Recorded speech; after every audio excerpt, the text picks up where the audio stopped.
اس سے متعلق یہ خبر سامنے آ رہی ہے کہ RSF کا سینئر ایڈوائزر حامد ابو بکر دارفور کے قریب سوڈانی فوج کی ایک سٹرائک میں اپنے 5 ساتھیوں سمیت مارا گیا ہے۔ یہ چونکہ متحدہ عرب امارات سے یہ تاثر ملتا ہے کہ وہ ان کی حمایت کرتے ہیں، تو یہ ان کے لیے ایک بہت بڑا سیٹ بیک ہے۔ ایک ہی دن کے اندر بہت تیزی کے ساتھ یہ چیزیں ہوئی، اور نہ صرف یمن کے میدان کے اندر بلکہ سوڈان کے اندر۔ ابھی معاملہ ختم نہیں ہوا، اور بھی بہت کچھ ہوا ہے۔ اب اس کے اندر یہ خبر بھی سامنے آ رہی ہے کہ سعودی میڈیا کے مطابق صومالیہ نے عرب امارات کے سفیر کو ملک سے نکالنے اور مکمل قطع تعلق کرنے کا فیصلہ کیا ہے۔ اب صومالیہ کیوں اس یمن تنازع کے اندر آ رہا ہے، سوڈان کیوں آ رہا ہے، صومالیہ والا جو فیکٹر ہے، ہم نے اس پر بہت تفصیل کے ساتھ جو کل ویڈیو بنائی تھی اس میں آپ جا کر دیکھ سکتے ہیں کہ اگر کوئی یہ سمجھتا ہے کہ متحدہ عرب امارات اور سعودی عرب یمن تنازع کی وجہ سے آمنے سامنے آئے ہیں تو وہ اس تنازع کو سمجھ ہی نہیں سکیں گے۔ اگر اس کو سمجھنا ہے تو اس کے اوپر ہم نے تفصیل سے کل ویڈیو بنائی تھی، وہ جا کر دیکھ سکتا ہے، جس میں صومالی لینڈ کا ذکر ہے۔ تب آپ کو سمجھ میں آئے گا کہ صومالیہ کا نام اس میں کیوں آ رہا ہے۔ تو اب یہ خبر کچھ ذرائع کے حوالے سے آ رہی ہے کہ صومالیہ نے متحدہ عرب امارات کا جو سفیر ہے ان کے ملک میں، ان سے کہا ہے کہ آپ اپنے ملک واپس چلے جائیں۔ معاملہ یہاں بھی نہیں ختم ہوا، بلکہ اور جو خبر سامنے آ رہی ہے اس میں بتایا گیا ہے کہ سعودی عرب نے ابو ظہبی میں اپنے کونسل جنرل کو واپس بلا لیا ہے، اور سعودی کاروباری شخصیات کو بھی ابو ظہبی چھوڑنے کی ہدایات جاری کر دی گئی ہیں۔ یہ بھی کچھ ذرائع سے خبریں سامنے آ رہی ہیں۔ تو آپ کو اس سے معلوم یہ ہوتا ہے کہ سعودی عرب کے لیے یمن کس حد تک ریڈ لائن ہے اور صومالی لینڈ اس سے کس طرح سے کنیکٹ ہے۔ اب آ جائیے مختصر صومالی لینڈ والے معاملے کے اوپر۔ ابھی حالیہ یہ خبر یہ بھی سامنے آئی ہے کہ امریکہ کے جو افریقن کمانڈ کے جنرل ہیں ڈیوڈ ایگرسن، ان کی طرف سے ایک وزٹ کیا گیا ہے صومالی لینڈ کا۔ حتیٰ کہ یہ بات آپ کو یاد رکھنی چاہیے کہ صومالی لینڈ کو امریکہ تسلیم نہیں کرتا ہے۔ اسرائیل نے حال ہی میں انہیں ایک آزاد ملک کا درجہ دیا ہے اور انہیں تسلیم کیا ہے، لیکن امریکہ انہیں تسلیم نہیں کرتا۔ لیکن امریکہ کے ایک اہم جو کمانڈر ہے، جنرل ہیں افریقن کمانڈ کے، انہوں نے صومالی لینڈ کا وزٹ کیا ہے، اور رپورٹ یہ سامنے آ رہی ہے کہ صومالی لینڈ کی طرف سے یہ کہا گیا ہے کہ امریکہ ہمیں ایک آزاد ملک کے حصے سے تسلیم کر لے،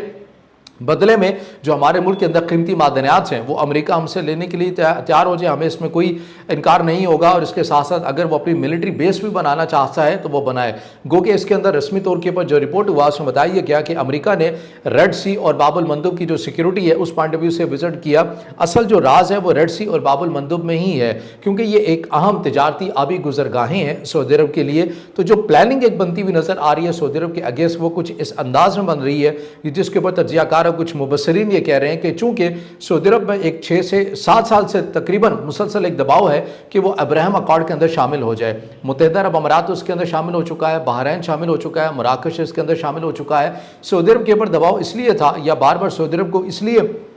ابراہیم اکارڈ کے اندر شامل کرنے کی پیشکش کی جاتی ہے کیونکہ سعودی عرب کی دیکھا دیکھی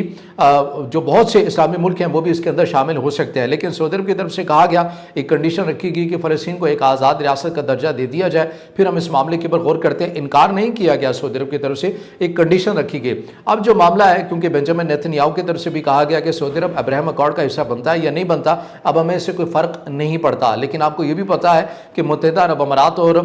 جو اسرائیل کے تعلقات ہیں وہ بھی مثالی تعلقات ہیں، اور صومالی لینڈ کو اسرائیل تسلیم کر چکا ہے۔ صومالی لینڈ کے اندر بربرا پورٹ جو ہے وہیں سے ریڈ سی کی چوکیداری بھی ہوتی ہے، اور باب المندب ایک انتہائی اہمیت کا حامل ہے سعودی عرب کے لیے بھی۔ یہ تمام چیزیں آپ کو کنیکٹ ہوتی ہوئی نظر آتی ہیں، اور یہی وہ وجہ ہے کہ سعودی عرب یہ سمجھتا ہے کہ اس کی آبی جو گزرگاہیں ہیں ان کے اوپر کوئی کنٹرول حاصل نہ کر لے، اس لیے اپنی نیوی کو بھی موو کیا ہے، اور اس یمن تنازع کے اندر سعودی عرب جو ہے وہ لے کر آیا ہے۔ اب اس معاملے کے اوپر آ جائیے کہ سعودی عرب کیوں ایران کے ساتھ، رشیا کے ساتھ، چائنا کے ساتھ اپنے تعلقات کو تیزی کے ساتھ بڑھاتا ہوا نظر آ رہا ہے۔ دیکھیے یہ معاملہ آج کا نہیں ہے، جیو پولیٹیکل تنازع کے اندر چیزیں 1 سے 2 دن کے اندر یا 1 سال کے اندر تبدیل نہیں ہوتی ہیں، بلکہ اس کے اندر سالوں کی ایسی پالیسی ہوتی ہے جو آخر میں جا کر یہ 8 سے 10 سال کے بعد آپ کو سمجھ میں آتا ہے کہ اچھا یہ ملک ایسی اس ڈائریکشن کے اوپر آپ کو جاتا ہوا نظر آ رہا تھا۔ اگر آپ یہ دیکھیں اور سعودی میڈیا بالخصوص اگر آپ کور کریں تو 2020 سے ہی یا 2021 سے ہی آنورڈ سعودیہ بہت تیزی کے ساتھ ایران کے ساتھ اپنے جو اختلافات ہیں انہیں ختم کرتا ہوا نظر آ رہا ہے۔ اس میں کوئی شک نہیں کہ چائنا نے اس کے اندر ثالثی کا کردار ادا کیا تھا۔ اس کے ساتھ ساتھ جو سعودی عرب ہے وہ چین کے ساتھ تعلقات اپنے مثالی کر رہا ہے۔ جو ویژن 2030 ہے محمد بن سلمان کا، اس کے اندر جو ٹیکنالوجی کے حوالے سے پوائنٹ آف ویو سے جو چیزیں ہیں اس میں چائنا کے ساتھ ایک بہت بڑا اشتراک چاہتا ہے سعودی عرب۔ اور نہ فقط یہ بلکہ تیل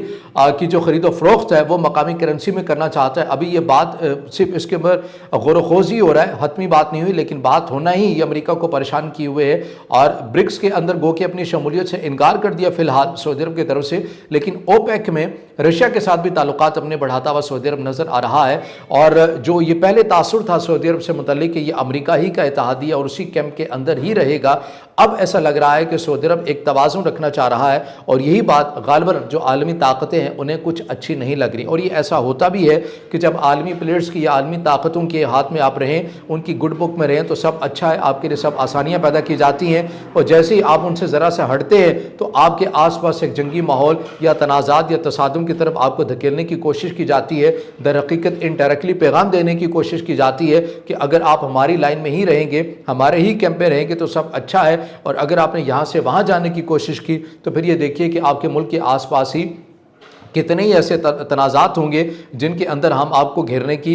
پورا جو ارادہ ہے وہ رکھتے ہیں۔ تو ایسا ہی معاملہ سعودی عرب کے ساتھ بھی ہوتا ہوا نظر آ رہا ہے ممکنہ طور پر۔ اب یہ معاملات یمن کے تنازع کا کس حد تک جا رہے ہیں، کیونکہ کچھ مبصرین اور تجزیہ کار کہہ رہے ہیں کہ لگ ایسے رہا ہے کہ یمن ایک بار پھر سے